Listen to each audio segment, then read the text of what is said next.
Me, Bladecharge. Today we will be talking about what people outside of Warhammer 40k think about Warhammer 40k. I did want to do this idea. I had it for quite some time, and today we are doing it. And I thought it would be a good idea to make it a video because other people might want to know as well. Because let's be honest, we really don't need to know what the people inside of Warhammer 40k think about the hobby. It's really easy to figure that out and look up videos about it, but not so much outside of the hobby, I believe. And you may now cope and see or whatever that a VTuber's talking about the hobby. Ha ha ha ha ha. I don't care really. So with that being said, I would like to tell people that this video is probably gonna have politics in it because some of the stuff in here is political, like with my own experience that I'm gonna bring up right now. That when I hear outsiders, well, people outside Warhammer 40k talk about the hobby, is that they refer to people in hobby as a fascist. I am Adolf Hitler, commander of the Third Reich. Little known fact, also 2 points a mic. You are Vader, with your little boots and cape and helmet to cover up that burnt ass face. The fascist because they probably heard that the Imperial Man is fascist, and then we got the Death Corps of Krieg with the gas masks and such. Even though like World War I, Britain had their guys wear gas masks to protect them from the mustard gas and such. I just think that that's just a silly thing, because statistically that doesn't make really sense that everybody's a fascist or whatever, because that's statistically not possible. And you're calling all the left people and the centrists in the hobby Nazis. I don't think that occurred to them or whatever, but it is what it is though.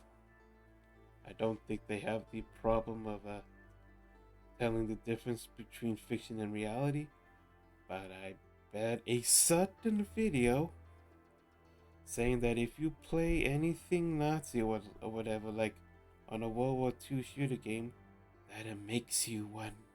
Ooh, dang it, extra credit.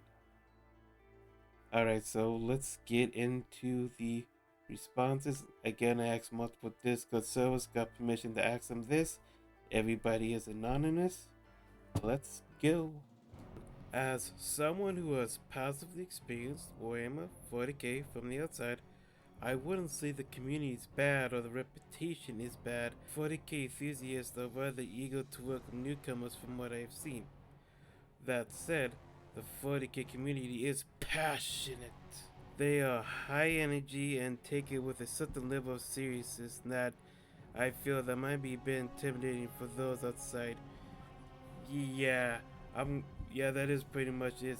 I've seen like a short video about somebody who's trying to recommend people into Warhammer 40k and how hard it can be, and I believe, if I recall correctly, that's one of the things that he talked about, because you do have people that want to try to come into Warhammer 40k, but then you get like the real serious people that kind of like scare them away or something like that.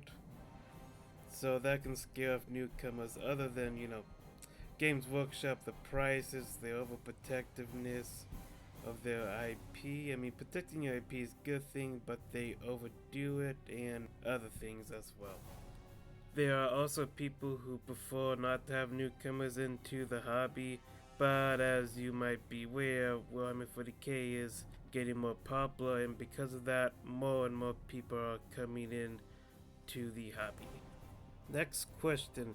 To answer the question, hey, Future Blade here, just want to say about the Pierce thing, I got some things wrong about the guy who called himself the Australian Painter. He also wore patches of the fascist party and such, or iconography that would identify with him, and basically those were patches and they weren't printed on a t-shirt or whatever, and he did play a game of Warhammer 40k with his orcs, but he lost. Okay, back to video.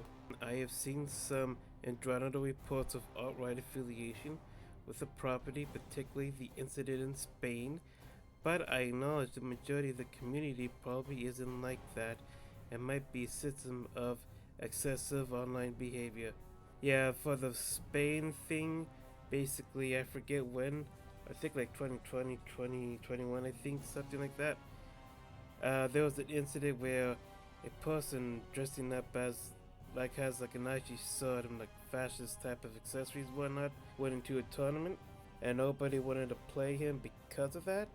And he did get disqualified, I guess, but nobody wanted to play him because it didn't feel safe, and that caused a big controversy in such people. But yeah, the majority of the player base, they're not fascist. I mean, they're all alt-right people in the hobby as well as the left, but that's just like most hobbies these days, anyways. Continuing on, as for the IP itself, I can see the satirical nature of it at points, but it does feel like it's more just absurdist at the point without a super overt message, in my opinion. That said, I'm willing to be corrected. Yeah, people still have like debates and such if it's satire or not. I have no hard feelings towards the IP and have enjoyed the parody. Emperor has a text-to-speech, but besides that, limited exposure with the IP itself. Okay, so the thing with the Emperor text-speech that you may or may not know is that people blame it for the memification of Warhammer 40k, because you probably noticed how is that even word meme? Well, that Warhammer 40k has a lot more memes nowadays. Like everybody keeps seeing Warhammer 40k memes left, right, and center and such. Do blame Emperor text speech on that because it does have a lot of memes in it. Good portion of the memes does come from there. And as far as the satire part, people still debate if 40k is satire or not still. Next one, what I think of it. I find it a bit silly at the fact that Games Workshop sent out a cease and desist order to those doing videos on it. Like how they sent one for Emperor text-to-speech. It's weird side of it all, but you can always look at the good side of it, even from another YouTuber who did operations from another game, Arma 3, even a mod that came to Batrama, a conversion of it. I enjoy the memes of it, but sometimes I find it silly that most people think 140k differently at most times. Not really sure what you meant by the last part, to be honest with you. But for the cease and desist part, so Warhammer 40k has Warhammer Plus. It has its own animations and such. And before Warhammer 40k Plus came out, Games Workshop sent a cease and desist to people who were making animations and such of Warhammer 40k. They hired some of them on, but not all of them. And that's what got the fans mad, that Games Workshop sent a cease and desist just to prop up their own animation for the subscription service Warhammer Plus, and they saw that as a dick move. So that's why people got pissed at them, and that's why they did it. Is Warhammer Plus worth it? No, it's not, in my opinion. Is there a reason for the IP handling being bad with the overprotectiveness and whatnot? Yes, because years ago, a third-party seller was ripping off Games Workshop. They sent him to court. Judge basically sided with a third party who was 3D printing the stuff, and he said that if you want to protect your IP, you want to prevent this from happening again, you need to protect your IP. Since then, Games Workshop has been over aggressive protecting their IP, and it has caused them PR problems, and the community gets pissed off at them every time they're over aggressive. There's more to that story. I'm just trying to give you a sweet short version of it, basically. Next one is actually a picture. Looks like it came from Reddit, I believe. I forget what the Blaze thing is for.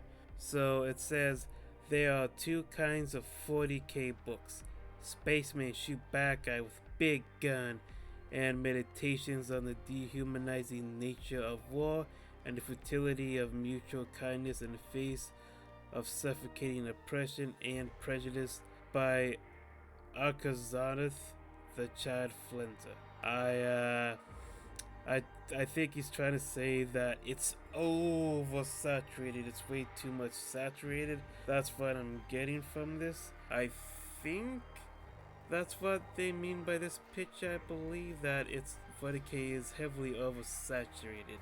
I think I got that right. Sorry if I didn't. But I would say that, yeah, I guess it would be fair to say that you could say that. Next one is actually on Google Forms. Why? Because during the process of me asking Discord channel owners if I could ask the questionnaire on the channel, few of them said that I should make it into Google Forms, and that would actually help keep things anonymous as well. And I was like, oh shit, I should have done that. So yeah, Google Forms, here we go. First question on the phone. I mean, the game looks sick and all. Talk about Space Marine 2 probably. And actually never heard about the community except for the Guna part. Most games have Guna communities anyway, but yeah. Yeah, that's true. I know it's vague and all, but yeah, sorry. Can't be worse than Fortnite community or Valorant or Nikki or Brown Dust 2. So they're basically talking about the community. I know a little bit about Valorant, Nikki not so much, but that's because there was a lot of big booty stuff. And Brown Dust 2, I don't know about that game, honestly. So he likes Space Marine 2 visually at the most part. Okay. But yeah, the Guna part, there were probably Gunas before people realized that there were Gunas in Warhammer 40k, probably, most likely. But I swear, with how Warhammer 40k is going, we're probably gonna end up with Fortnite Space Marines or something like that, I swear. I'm calling it. It's probably gonna happen. I'm calling it right now. Next question. Considering how pretty much every faction is varying degrees of being a bad guy, from the individual to the institutional level, it's very easy and understandable to see fans of the different factions as weird for looking like them when they are clearly evil. Liking them, sorry.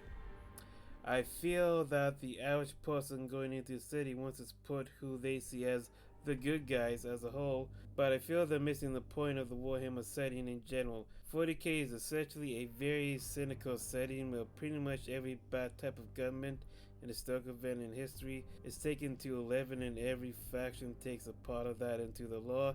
Obviously that turns people off because they want to escape visions of a fantastical setting and not face the harsh truths of human history. What people know is that there are legitimate heroic individuals in the setting trying to make the setting slightly less bad or trying to help their friends and themselves survive. Damn, that response was pretty good.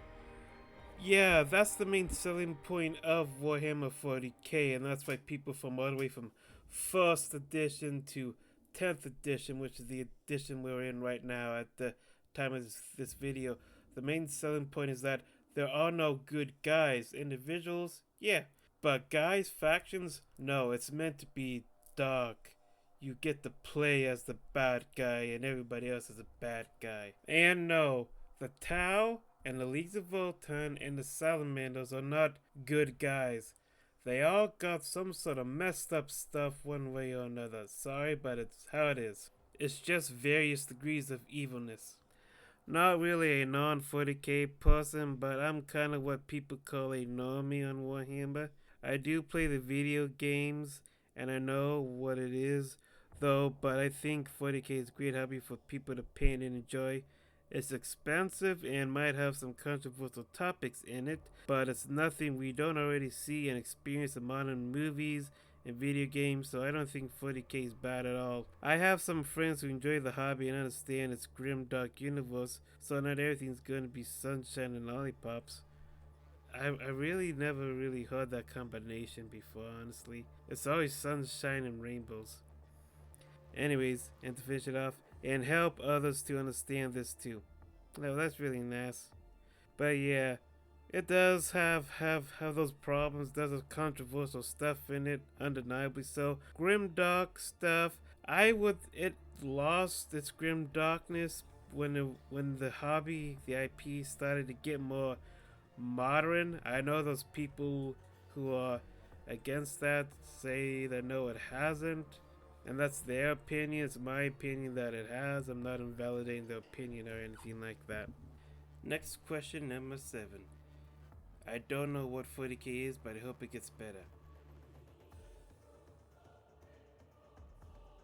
Well, that is very nice, so thank you for your reply. That's very nice of you. And me too. Me too. I mean, and me too. Yeah. Yes, I am making things feel awkward on purpose. Alright, next question. I mean, reply. Answer. My question, to be honest, I played a tiny bit of Space Marine 2, so I don't know much. That's fine. If I understand what you're asking, I think it's stupid if the community doesn't like people who aren't really into it as they are. It isn't any of their business, and we should just let people be people. Well, I asked because I wanted to know other people's opinion about the hobby. I mean, if you're not really into it, it's fine and such. Like, if you're not into other hobbies, it's also fine. I don't really think that's an issue. I was just asking your opinions about it. I don't really know if that's how people in the community really see it as a problem. I think some might, but that's about it. To answer your answer. Answer number 9. There's one more question to go after this one. It is a problem of both GW and the current culture. GW is not sticking to their identity, while the new people getting into 40k wants to adjust the context suited to the political culture. I respect 40k and I find the lore intriguing, also the hard nod and mother's basement stereotype, yada yada yada. So, the adjust part, yeah, that is true. There have been people like Adam Something has been trying to adjust the game to their own political beliefs. There are people in the hobby who want to adjust the hobby to their own beliefs, which is true. And Games Workshop is pretty much trying to go forward, getting rid of the nitty grittiness of the IP and try to branch out and be more appealing to a much broader audience. That's the main goal. That's what they're trying to push now. They're trying to become more mainstream. In order to do that, they decide to sacrifice and cut down on stuff. And that is what has been happening with Warhammer 40k as of recently. Because 10th edition, it was as simple as you could be. People did want 40k and 10th edition to be simplified, but what they didn't foresee coming, which I pretty much did see coming, that it wouldn't be that fun and such as they wanted 10th edition to be. What I mean by that is that all the moments, the chaotic moments, be like, wow, that happened, that was crazy and such. 10th edition took that and removed it away. Rerolling dice also takes the chaos factor away because if something failed and not to liking, you can re-roll it. We did have a bunch of re-rolls in 9th that got cut down a bit, not too much in 10th, I believe, in my experience. So what they're really missing out on is the fun and the intrigue and having that chaos element to a game, basically. I think I explained it well. Oh, I just did a horrible job at it. Lamau. Last question. I know the lore and I think it sounds cool as fuck to get into. I don't have the time, nor am I very good at RTS games. Both can be changed with eventually, though. It means eventually. Oh, and we can stand Sagrinis and Vulcus in his house. Blood Angels and Salamanders all the way. Yeah, the last part, he just like being like a frat boy, like Blood Angels, Salamanders, oot, oot, and whatever. Okay, so it is, well, as we can see, there are people out there who really do like VIP. They just don't got the time and whatnot to be a part of it. I think he only Dawn of War, unless he's referring to the tabletop as an RTS. I mean, it is real time, so eh. But as far as it getting changed, nah, they ain't gonna change it. They're not gonna make things less time consuming or cheaper. Third party stores or whatever is what makes the game cheaper. They ain't gonna decrease that price. They're only gonna go up because of inflation. So as we can see, people outside the community, when they go and look at this, yeah, politics is pretty much a downer. That's what culture war does. It ruins a community, it ruins an IP, and it drags it down in the mud like the cancerous poisonous, toxic, parasite, brain rot that it is. However, when they look at the community and fans and such, they do see that people do enjoy and love the hobby. For the most part, that is. For the most part. So with that being said, I think it's safe to assume that's how people generally outside of Warhammer 40k view Warhammer 40k as a whole. Tell me what you think in the comments below. Like, comment, and subscribe, and I'll see you guys next time. Bye!